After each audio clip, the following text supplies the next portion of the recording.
I'm going to be honest with you. Most people think when it comes to new construction homes that you can just walk in, tell them you want that house, sign the contract, everything's good to go, and you're going to walk out and you're going to be golden and plain and simple, easy peasy, ready to go. Now, you totally could do that. And you totally could find an agent that doesn't sell 60 to 75 new construction homes a year and take them with you and walk through that. Or you could find some things that might make or break your deal, work with somebody that does sell, 60 to 80 new construction homes a year by myself, not including what my team does. And we could probably get you the best deal that we can find in new construction. So today I'm going to give you some pro level secrets that nobody talks about in the new construction space, but they probably should. And the reason they don't talk about it is because they don't know it like I know it. And so hopefully I can give you some insight to help you make some of these things work for you when it comes to looking for a new home here in DFW. So number one, I want to start off with is when you see all of these builder incentives. So you see the closing costs, or you see the design incentives, or you see the rate buydowns, or you see any of those things, they have a shelf life. And sometimes they reset overnight, right? So it is so much based on what's going on in the market and how many homes they move and how much inventory is sitting and what this neighborhood is doing versus what that neighborhood is doing. And so if, a community picks up strong traffic over the weekend and they pull in a ton of contracts, they might pull back on their sales incentives. If the traffic lags, then those sales incentives might magically come back out, right? It really just depends. It's so much goes into that. It's not just like, when they say the deal is here today, gone tomorrow, it really can be the case, especially when you look at like inventory and what builders are doing and get into the mindset of not just the sales rep, but their management and their boss that leads all of that, right? So it kind of, changes here and there periodically, and you have to know that, right? So what you'll hear oftentimes is we'll see agents or we'll see sales reps talk to us about like, hey, this is the deal we think we can do. And then they'll say, hey, we're doing a 4.99 rate, but we only have like $5 million left in that. And people will be like, wait, what do you mean? And it's like, well, the long story of that is builders are buying into these rates to get the lower interest rates so that you're not paying 6.5% or 7%. They're buying access to these funds. And every time a deal comes across the table, it pulls out of the available funds. So what they do is they front the cost and say, hey, we're going to spend 5, 10, 15, however many millions of dollars that they're going to spend. And as the whole of the Metroplex pulls in deals, that money starts to diminish. So if we get into a situation where there have been plenty of times we've been looking at deals or looking at contracts and the sales rep will be like, hey, we just got the email that we're down to 3 million on this 4.99 forward commitment. So if you want it, like we need to get the contract in now. And in some cases, maybe they are trying to be a little pushy, but oftentimes it's not necessarily them being pushy. It's more about them trying to capitalize on the incentive that they know is about to expire. This is also the place where when we talk about contingencies and you wanting like an inventory home and hey, they need to close it in 45 days, but you have a home to sell, and then we get mad because they won't take that contingency. Well, when they spend that money, like, so that money is allocated to you, right? Let's say it takes $60,000 or $40,000 to buy that rate to 4.99. And then the rate expires let's just say it expires on November 5th, based on what's going on in the market. Well, then if we don't close on November 5th, they don't get that money back. Like that money is gone. It's like they just lit it on fire. So which is why they get a little hesitant when they start looking at contingencies and trying to figure out how to navigate those deals. So tip one, don't shop this in isolation, right? Compare neighborhoods across a builder's portfolio, especially if they're in the same area. Now you have to be careful, features are different, taxes are different, costs are different, but you can kind of get a very kind of a baseline feel. And if sales start to lag, that might be your opportunity to jump in and pounce, right? So if we're in this conversation, let's just say it's, Wednesday, Thursday, Friday, and we're still trying to work, what might happen is there might come this like, hey, Saturday night, Sunday morning text, hey guys, we need, we tried to get 10 deals for the week in our area and we're at 7. Like, what do you have that we can push over the finish line? So don't shop it in isolation, but don't depend on that either, right? It's kind of one of those, if we get to the deal that makes sense for you, you got to go and we got to jump on it. But just know that things kind of have a shelf life and they tend to ebb and flow and expand and move. And It's all based on like what the money's costing them, what's going on in the market, how long have they been holding a home. And so it's kind of one of those things for me where it's like, yes, in a way we can compare to other deals that have happened in the neighborhood, but also in a way that deal has to stand on its own independently to where it makes sense for you. And I know that's kind of complicated and it's hard to unpack, and I would love to kind of unpack it with you more, but just need to know that, like, hey, nobody's going to tell you those incentives, they have a shelf life and you need to be aware. And sometimes it just changes overnight and we just don't know it, right? Secret number 2 that I want to give you. And if we haven't met before, by the way, my name is Zach. My team and I, we sell new construction real estate here in DFW. Builder inventory, ground up builds, moving into DFW or here in DFW, it doesn't matter. We're going to help you. I have contact information right here, but we'll get back to that. So secret number 2, the spec game or the inventory game. So you'll hear it like inventory, spec, those words are interchangeable, versus the to be built, which means you're going through the whole process, is a very different game, right? Spec homes, stuff that they're sitting on inventory that is either complete or about to be complete.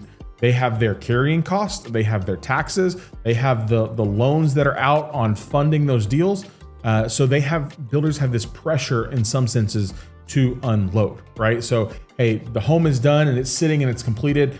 Well, we've paid off all the bills and now we're still paying the debt on that. Versus the to be built, like their margins kind of tend to be a little stronger there because they have time on their side, right? They've already calculated, hey, it's going to take us 6, 7, 8 months, whatever it is, to build this home. So they have a little bit more leeway and leniency, right? Incentives tend to be a little bit lighter on that end, but you as the buyer get more choice. So when we see those kind of, you gotta have to play them differently, right? You also have to understand, like when you see the long-term, like 6, 7, 8 months, you're not gonna get, with most builders, you're not going to get a long-term rate lock because they just can't forecast the market and tell you, hey, with confidence, we feel like this is where the rates are gonna be, this is where they're not gonna be, this is what we can do.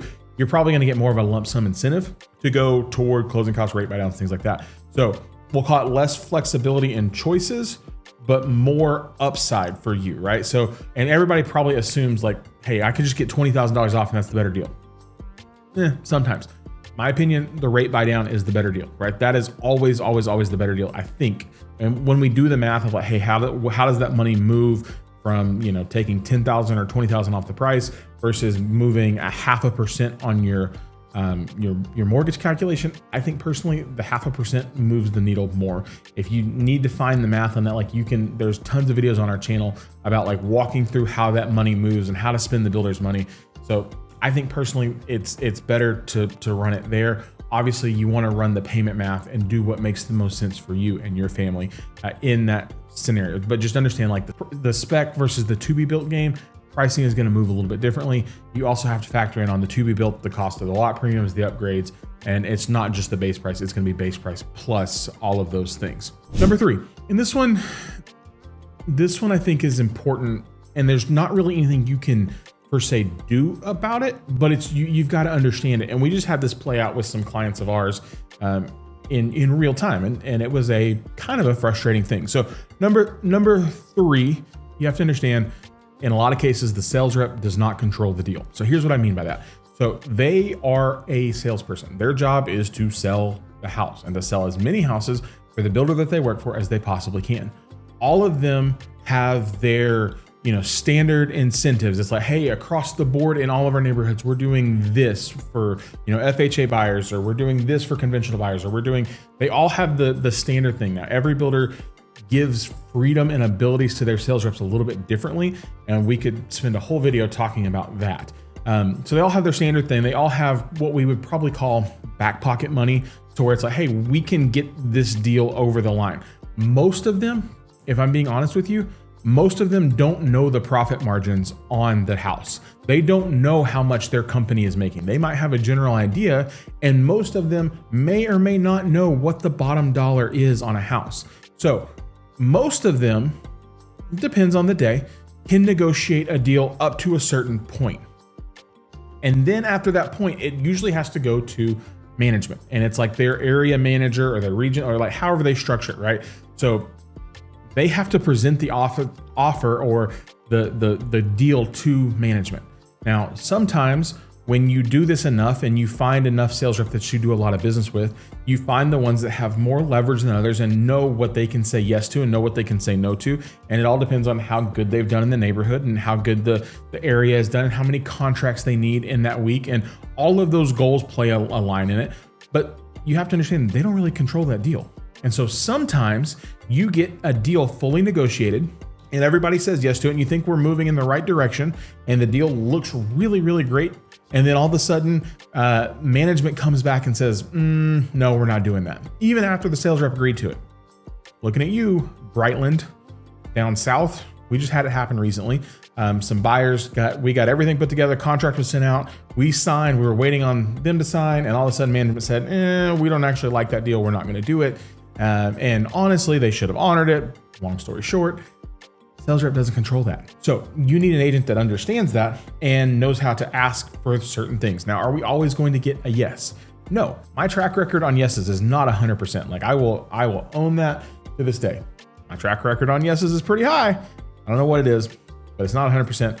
So we have to be realistic in our ask. And I've talked about this before in other videos. Hey, we want to understand, hey, what can we ask for versus what can we not ask for, but where can we get the deal? Where can we kind of ebb and flow to make something make sense for you? Because at the end of the day, sales rep has a little bit of control, but they're representing the greater company in order to make something work and to make a sale and to make money. So you got to understand they don't fully control the deal. Community is not performing, those managers might approve far more aggressive deals. Or if a home came back that they weren't expecting to get back, they might be a little bit more aggressive. Or if they're closing out a community, it might be a little bit more aggressive. So don't burn your relationship with the sales rep. You want them fighting for you. You want them advocating for you to their management. Don't be a jerk about it. Build trust so like they want the deal to go through, not so that they're like, hey, please, boss, please say no to this deal so I don't have to deal with these people. That I think is important. Number 4, standard features. You ever go and you're driving down the road and you see, you drive by the gas station on your way to work and you're like, oh, gas was, $2.79 this morning. I kind of need gas, but I'm not really sure. And then you drive home and the same gas station went from $2.79 to $2.99 and you're like, dang it, should have got gas this morning, right? It happens. Why does it happen? I don't know. But the same is true with builder standard features. They're kind of like gas prices, right? So builders all the time are trying to tweak and pull every lever that they can to get pricing to the optimal place to where they can make money and then they can pay the trades and they can pay off the land and they can buy more land and they can build houses and people will buy the houses and people will like the houses that they buy. And some of them care more about the customer service than others care about.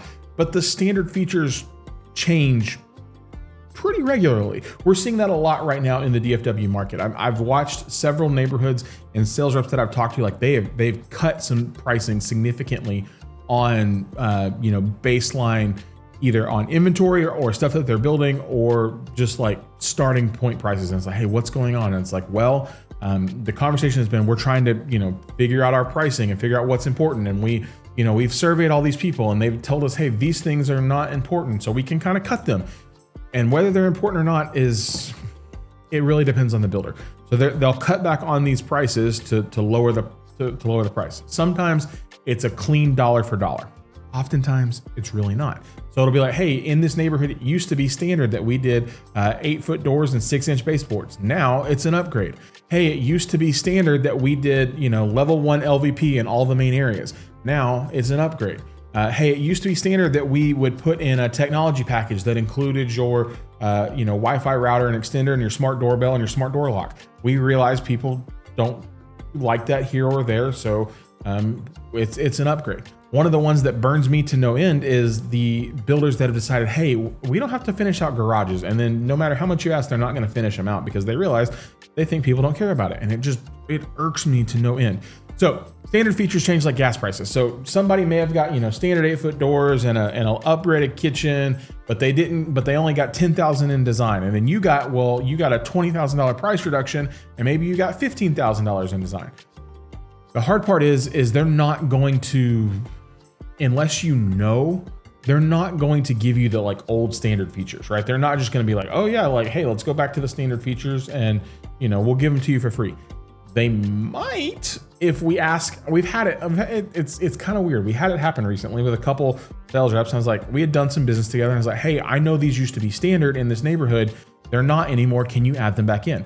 And sometimes the sales rep will be like, nope, can't do it. Other times they'll be like, yeah, I'm going to add it in and see what happens. Worst they can tell me is no, and then we have to come back and readjust. Right? And those are the fun ones where it's like, hey, we've done a lot of business together. You know me, I know you. I know what you can ask for. Your company trusts you. We can do these things within reason. So standards are going to change like gas prices, and they're going to change from neighborhood to neighborhood, and they're going to change from phase to phase. And so you just have to kind of look at it, and it all wraps up in this one little weird conglomerate picture thing of a package. And you have to ask those things. You're like, oh, I might have gotten a way lower price, or what happens honestly is sometimes you end up under contract, and then you start like seeing all of these houses and you're like, wait a minute, why is that house way cheaper? Or wait a minute, what did they get that I didn't get? And like, you'll drive yourself absolutely crazy. And then you just have to just be like, okay, we got the deal that made the most sense for us at the time. And I know that's a hard thing to kind of navigate. And sometimes they're not fully transparent. We try and get them to be as transparent as we can. But just sometimes there's just information that we're not going to get. I know it's not fair. I know it's not ideal. It is what it is. So standards change like gas prices. Number 5, lot premiums. This one is hard for me. Sometimes builders will put premiums on lots to make a profit. Oftentimes they will put premiums on lots to make a profit. Oftentimes they are getting gouged by the developer, and they're trying to figure out ways to cover that gouging. There's kind of a little bit of a trap there. So if you know you want a very specific lot, you want to be on a corner, you want to be on a cul-de-sac, you want no back neighbors, you're probably going to pay a premium for that. Now, can you negotiate that premium? It's highly likely. How much? It really depends. So they're not uniform. We've seen neighborhoods that have like $15,000 lot premiums that they'll be like, hey, we'll waive it. We've seen other neighborhoods where it was like, hey, this was 80, and now we're at the end of a neighborhood, like it's one of the last lots, and we'll do it for 20. And it's like, okay, we'll take it at 20, right? It might be a steal. It might be smoke and mirrors. You just have to look at it and see, again, what makes the most sense for you, and where can you potentially pull some savings back into your pocket, especially on those lot premiums. Sometimes they don't add to the appraised value, so you just have to be careful with that, because like when an appraiser comes in, they may not give the same value to that lot as what the builder assigned to it, and they're assigning to it based on what they paid the developer for and what they paid the cost of getting that lot. So you really have to be super careful. So you might end up funding extra out of pocket. You can use that to your advantage in some cases. You have to navigate it and just see, right? I've had some clients that are like, hey, you know what? We're gonna secretly, we want this lot, even if they don't give us the premium off. I'm like, okay, cool. We're always gonna ask at least to get a little bit. And that's at the end of the day, you have to make the decision that makes the most sense for you in that. But just be careful. Be very careful in paying for those lot premiums. Make sure you know that, hey, if we do that, maybe we don't spend as much. You have to navigate it, and it's a very can be a very hard line to navigate sometimes. So please be very careful. Secret number 6, my opinion is I think a rate buy down is better than a price cut. And I'll say that I would fight on that hill. On that hill? On that hill, I would fight you on that hill. Rate buy downs make more sense than price reductions. Permanent rate buy downs, I think, make even more sense. Now, sometimes there are scenarios when the temporary buy down makes sense for you and your family, and we can talk through that of like how that might look and why you might go that route based on what you believe and based on your goals. But I would much rather the builder give you money toward your rate than give you money off the price. Why? Because I think the math makes more sense, and we're all about making the math make sense. We want to control the deal. We want the asset for as little of our money out of pocket as possible, and rate affordability, I think, goes a long way. So coming off of a rate, 0.5%, significant monthly savings. And realistically, you're probably not going to keep the house for 30 years. And if you do, you're probably going to refinance. Negotiate for the permanent buy down. Negotiate for the rate, because they're paying it right now. I don't know how long they're going to do that for, but they're paying it right now. Now, all of this information is great, right? And I've got like 2 more, maybe one more, 2 more, 1 more for sure. Before we get there, if you have questions or you're like, I don't even know where to start when it comes to looking for homes here in DFW, QR code, right? Let's go this side right here.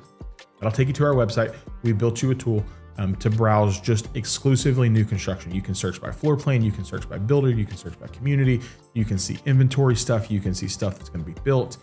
It's a resource for you. I want it to be helpful. I really do. And if you're new to DFW, you're thinking about coming to DFW, you can grab our relocation guide on there. Hopefully that gives you some insight into some directions that you might want to consider going. So number 7, this one, it's a mindset thing. It's builders kind of tend to play the long game, but you don't have to. Like, you can play this in a short game, right? Builders manage inventory pipelines by quarter, and they manage it, in the neighborhood, and then in the area, and then in the region. And so all of those things go together, and their pain points don't often always line up with your timeline, right? Sometimes they do. And then a miracle happens and we get really good things that go on. So at the end of a quarter, they're going to try and dump as many homes as they can. At the end of a year, they're trying to offload as many homes as they can. Here's a real secret on this one. A lot of builders, when they do homes at scale, 3, 5, 7, 1,000 homes, 100, or whatever a year, they have expected, like, the developments they're planning, at the end of 2025, they're looking ahead at, quarter 2 of 26, 27, and they're expecting to get these lots, and they're expecting to start, and they're thinking, hey, they're projecting, hey, we're going to have X amount of homes to be sold. And then what's happening is some of these developers are behind, right? And then, so now it's like, okay, well, we thought we were going to get into the Banana Street development, and we were going to sell 50 homes there. Well, we didn't get those lots. Now we're not getting them until next quarter or the second quarter of next year. We got to figure out a place to pick up those 50 homes. And so then they get spread across the board. And it's like, okay, how do we pick those up? And so end of quarters, end of years, you'll see builders get a little bit aggressive. And if you can time it right, they'll be dumping inventory in some ways. They're not going to like fire sale and just, hundreds and thousands of dollars off every single neighborhood. Not going to happen. Don't shop in a vacuum. Shop against their calendar, right? So end of a quarter, end of a season, think through it, pair it against, hey, what are we watching in the market? What are we watching on the resale market? What are we seeing? They're in the business of moving homes. Good, bad, indifferent. That's the business. They're in the business of providing you a place to live. Capitalize on it. Use it to your advantage and go take their money where it makes sense to get you the best home that you can. We've talked before about, like, hey, we don't want them coming and giving you the crazy, amazing deal, because if they gave it to you, they would give it to everybody. But we want to get the deal that's right for you. And I think that's the most important thing, is get the deal that's right for you. That's the timing piece. The timing piece is, hey, get the deal that's right for you, when it's right for you, how it's right for you. Talk with the sales rep, get them to like you. I think that's kind of important. Be kind, be firm. And my last one, don't be afraid to walk away. Sometimes you just got to walk away. Sometimes, well, both. Here's the both hand. If we get to a point that makes sense and the deal is agreeable, and we have leveraged everything that we need to leverage, and you like the deal, you take it. If we can't come to an agreement, you have to remove the emotion and you have to walk away. Maybe we circle back. Maybe we look at something different. Maybe they come calling. I don't know. How can I help? That's kind of where I want to leave this. Is like, hey, what can I do to help you? Talk to you about new construction, talk to you about the financing, talk to you about how to spend the builder's money. These are the secret things that I think a lot of people don't like to talk about, right? Like, hey, I could give you, hey, do this and do that. Like, it's so much more than the floor plan. You have to, understand all of these little pieces that go together to make this work, right? And it's not just like, you got to understand how they think. You got to get in here and understand how they think and understand the psychology of it. Because the biggest difference, and I'll leave you with this, when you buy on the resale market, you're negotiating emotion against emotion, right? Like, it's your feelings and your excitement versus the seller's feelings and excitement and memories. On the builder side, you're negotiating your emotion versus their data and their numbers. And so you have to kind of figure out how to pair those together to make a gift and give you the win. So if I can help you in any way, please let me know. Contact information is right down below. If you have questions, leave me a comment. I would love to respond and answer those and give you any tips that I can, whether you're here in the DFW market or trying to get here or around the country, whatever. Just trying to be helpful any way we can to get you into that dream home. So appreciate your time. We'll see you in our next video.